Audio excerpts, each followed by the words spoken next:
Assalamualaikum warahmatullahi wabarakatuh. Bismillahirrahmanirrahim. Alhamdulillahilladzi anzala sakinata fi qulubil mu'minin liyazdadu imana ma'a imanihim.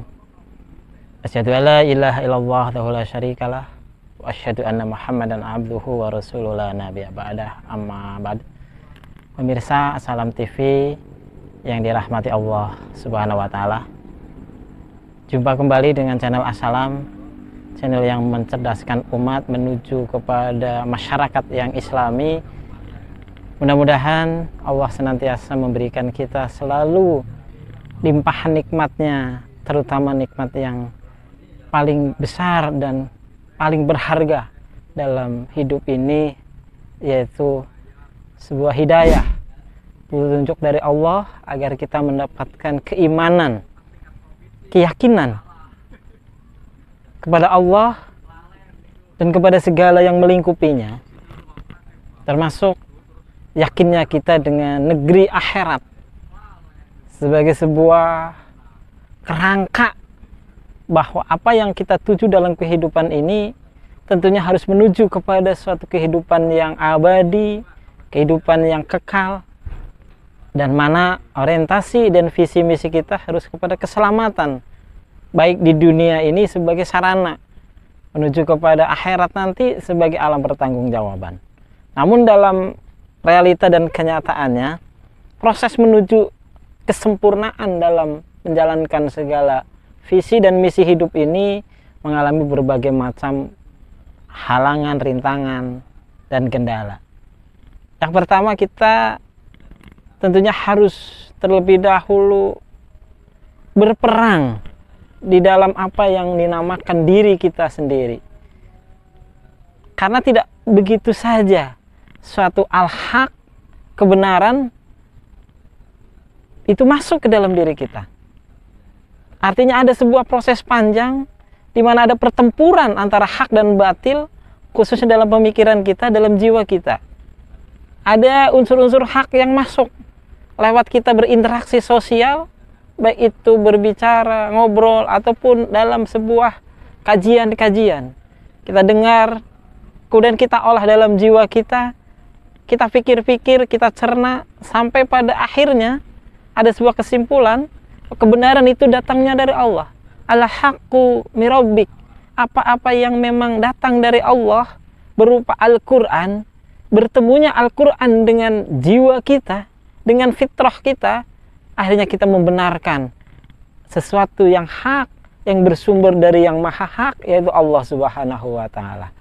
Cuman dalam diri kita, setelah kita mengetahui bahwa al-Islam, adinul Islam, yang dibawa oleh baginda Rasul Muhammad Sallallahu Alaihi Wasallam itu adalah unsur-unsur kebenaran, maka kita berkaca kepada baginda Rasul Muhammad Sallallahu Alaihi Wasallam. Di usia yang ke-40 tahun, dia menemukan al-haq dengan ayat yang pertama kali turun, yaitu Iqra. Iqra bismi rabbikal ladzi khalaq. Jadi dia membaca apa yang diperintahkan oleh Allah untuk dibaca adalah dirinya dan situasi dirinya dengan lingkungan masyarakat yang ada. Akhirnya Rasulullah menemukan bahwa untuk mampu memasuki al-haq, kita harus mulai merubah dari mulai diri kita, dari persepsi kita, dari pemikiran kita, dari yang namanya perang terhadap diri, bahwa ada persepsi kebenaran yang sudah dari nenek moyang turun-temurun dan diklaim oleh masyarakat. Ternyata ketika dikembalikan kepada al-haq yang maha, yaitu Allah melalui Al-Quran, ada sesuatu yang harus dirubah. Perubahan yang panjang itu memang melalui sebuah penelaahan, perperangan yang ada di dalam diri kita, tidak lepas dari musuh kita. Jadi ketika seseorang sudah mulai tersentuh dengan kebenaran, ada ekstrim berlebihan, ada sesuatu yang dibanggakan, ada sesuatu yang prinsip kebenaran tetapi bukan dari Allah. Ini bertentangan, berlawanan, perang terhadap dirinya. Ini yang datang dari Allah berupa adinul Islam dengan segala aturan-aturannya, dengan segala kaidah, larangan dan perintahnya, benar atau salah? Maka yang akan membenarkan ketika kita berinteraksi sosial, ada orang tua, ada guru, ada juga kita mendapatkan nasihat-nasihat seperti dari channel Assalam TV ini. Kemudian kita sinkronkan dengan fitrah kita. Sesungguhnya Allah tidak pernah mendolimi hambanya, makhluknya. Berapapun besar dosa kita, berapapun kesalahan kita di masa lalu, kemudian kita ingin baik, kemudian kita ingin benar, kita ingin memperbaiki, merevolusi diri kita, insya Allah ada jalan. Allah Maha Pengampun, Allah Maha Memberi Tobat.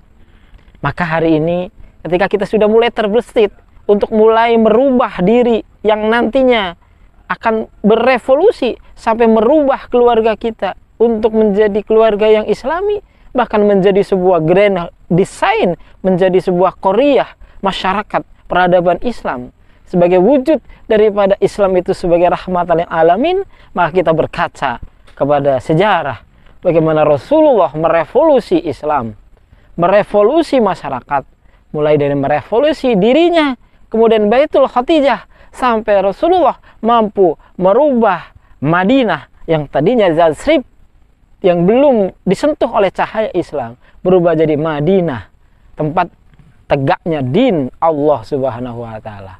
Bahkan merubah daripada Mekah yang tadinya jahiliyah, kemudian bersatu dengan Madinah dengan futuh Mekahnya sampai ke peradaban dunia. Tentunya ayat Al-Quran yang menjadi janji, ayat Al-Quran yang menjadi motivasi dan spirit kita adalah Allah Subhanahu wa Ta'ala telah berjanji dalam Al-Quran surat Al-Isra ayat yang ke-81. A'udzubillahi minasyaitonirrajim. Bismillahirrahmanirrahim. Wa qul ja'al haqqu wa zahaqal batil innal batila kana zahuqa. Yang artinya, dan katakanlah kebenaran telah datang dan yang batil telah lenyap. Sungguh yang batil itu pasti lenyap. Maka mulailah dari diri kita. Ketika sudah masuk al-haq, prinsip-prinsip al-haqqu mirabbik wala takunanna minal mumtarin, kebenaran itu datang dari Allah, maka jangan sekali-kali kamu ragu. Biasanya setan membisikkan ke dalam jiwa kita perang pemikiran berupa keraguan-raguan. Karena ada mungkin ya, kita memiliki kapasitas yang minder, kapasitas tidak mampu menghadapi keadaan. Kita lebih dikendalikan oleh situasi dan kondisi keadaan. Baik itu kekurangan harta, baik itu justru kesibukan akan dunia. Inilah mungkin yang akan memperberat kita. Ketika al-haq sudah masuk, justru al-batil dalam wujud peperangan hawa nafsu terjadi dalam diri kita. Apabila akal yang menguasai kita, bahwa Allah berjanji, Allah mengatakan bahwa al-haq, kebenaran itu datang dari Allah, bahwa al-Islam itu al-haq, Al-Quran itu al-haq, bahwa kita pun akan kembali kepada Allah itu al-haq, bahwa kubur, alam kubur, kematian itu al-haq, bahwa siksa dan pahala itu al-haq. Kita kembali kepada sebuah orientasi, kembali kepada sebuah keinginan untuk merubah diri kita dari hal-hal yang sifatnya jahili, kebodohan, kebatilan.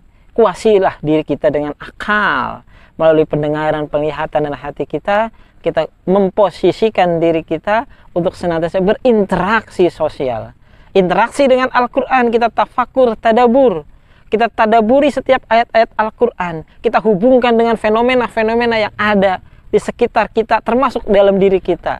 Oh, ada sebuah proses hidayah, adalah bagaimana Al-Quran masuk berangsur-angsur, satu ayat demi satu ayat, satu kalimat demi satu kalimat, satu prinsip demi satu prinsip.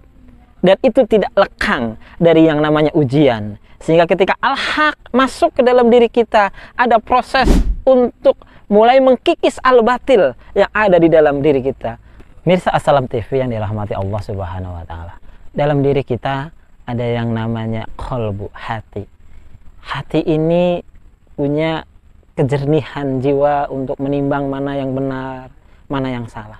Jiwa kita, fitrah kita pasti akan terenyuh, akan bergetar hatinya apabila dibacakan ayat-ayat Allah, baik itu tentang masa lalu kita maupun tentang apa yang menjadi akhir dan tujuan kita. Maka apabila kita yakin al-akhirat itu penting, akhirat itu lebih utama, hari itu kembali yang paling kita tunggu-tunggu adalah keselamatannya. Mari ketika al-haq sudah masuk ke dalam jiwa kita berupa hidayah petunjuk bahwa ad-dinul Islam satu-satunya falsafah hidup, bahkan juga yang namanya kita diberikan pedoman hidup berupa Al-Quran, tidak akan lekang dari ujian dan tantangan. Ujian dan tantangan itu munculnya dari musuh manusia, yaitu syaitan. Syaitan membisikkan was-was, keraguan-raguan. Ketika kita terbesit dalam diri kita al-Islam itu benar, syaitan membisikkan dalam diri kita ragu-ragu. Apakah saya mampu? Apakah ini betul dengan jangka yang panjang, dengan perjalanan kita yang tidak begitu pendek, bahkan kita bisa melewatinya seumur perjalanan hidup kita? Tentunya ini perlu komitmen kesabaran. Dalam menghadapi berbagai macam ujian, diperlukan sebuah pribadi-pribadi yang memiliki kualitas sabirin dalam menghadapi segala tantangan, rintangan yang berupa pahit maupun manis.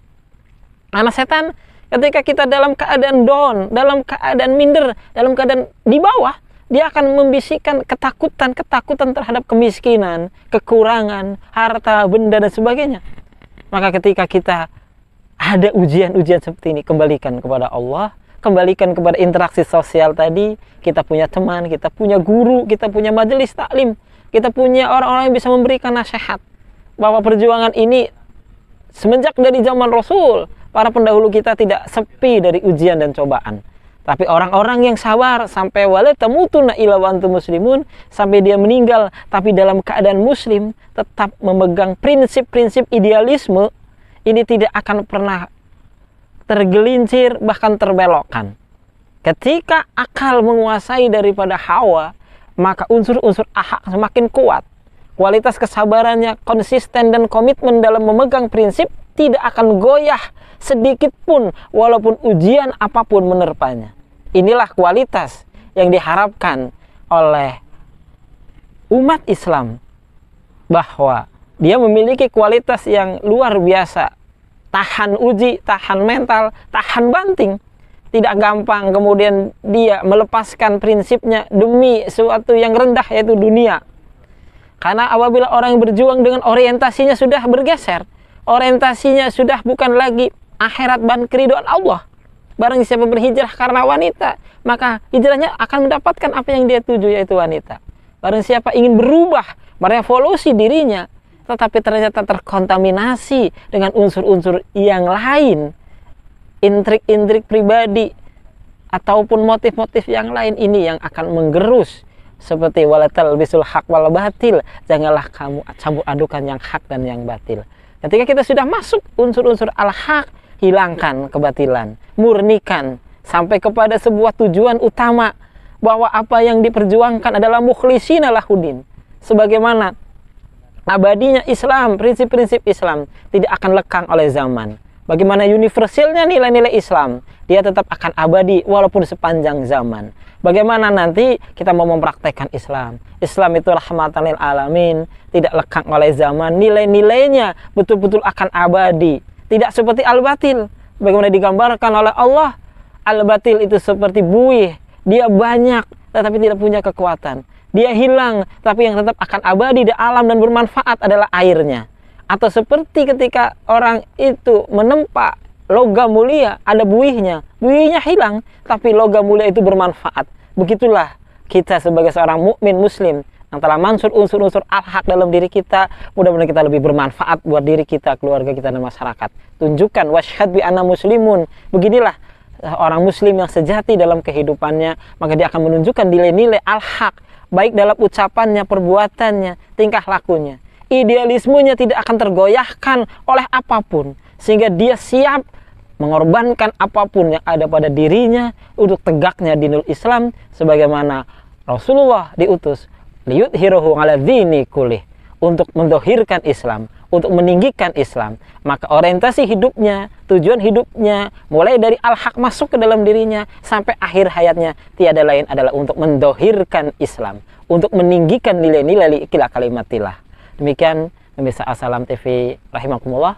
Semoga idealisme ini bisa kita wujudkan dalam aplikasi hidup seharian kita, baik dalam diri pribadi kita, keluarga kita, dan mudah-mudahan sampai kepada suatu masyarakat menuju peradaban Islam yang rahmatan lil alamin. Billahi taufiq wal hidayah. Assalamualaikum warahmatullahi wabarakatuh.